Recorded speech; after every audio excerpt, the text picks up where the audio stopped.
Namaste. Welcome to the Warrior Monk Wisdom at Sunrise series.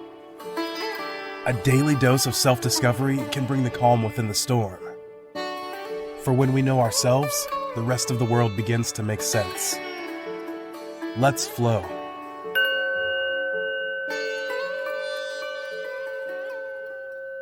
Life is one big transition. Willie Stargell.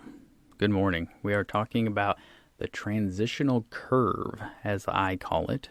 This kind of compounds on what we were talking about yesterday, but it's a little bit more in detail and just kind of breaks it down. So the definition of a transition is a period of change from one state to another.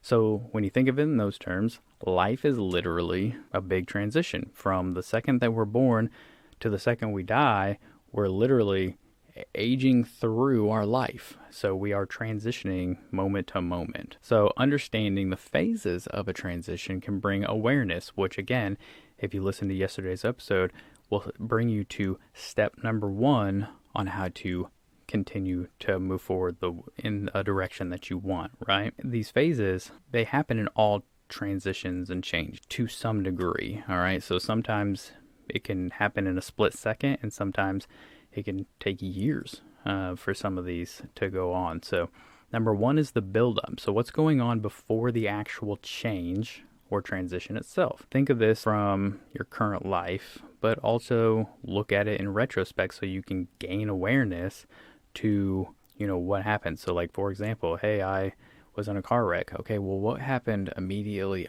building up to your car wreck? What were some of the things that built up to the occurrence? That's obviously drastic, but again, you can see that in any transition. Number 2 is the change.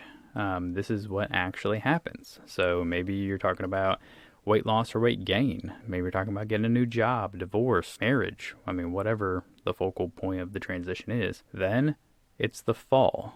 This is when most people either get better or they get worse very, very quickly. Even in a successful transition, there is a fall because what that really means is a mental shift. And even in a step, you're talking about falling, right? You want to look to slow the fall, but don't let the situation consume your entire life, okay? So really understand what it is. So say you have a new boss and it causes you anxiety in the office all the time. Or a new marriage obviously is good, but it can cause lifestyle adjustments. So that's what I mean by every single one of your transitions will have a fall, technically. Next is the valley. This is when people begin to think that they're coping, but in reality, they're just kind of in a daze floating through life. You think things are getting better, but in reality, again, you're just kind of going through the motions.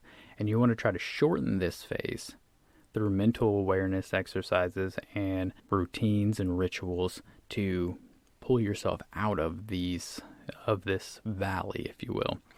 Next is the rise. This is where you learn. This is where you figure out what mistakes you made, what you could have done better, make strategies and put strategies in place to strengthen what is going on, and then begin to build plans for the change and to implement those strategies. And then, of course, the greener grass is, the better side, right? And if you do the work, you can come out of any transition stronger, more aware, and more prepared to handle more situations in the future, because more situations are going to come. So that is the transitional curve, and I hope that helps as you go through some changes in your life. That is all I got for you today, and I will see you tomorrow. Thanks for flowing with us. Remember to like, comment, share, and follow us on all your favorite platforms. Namaste.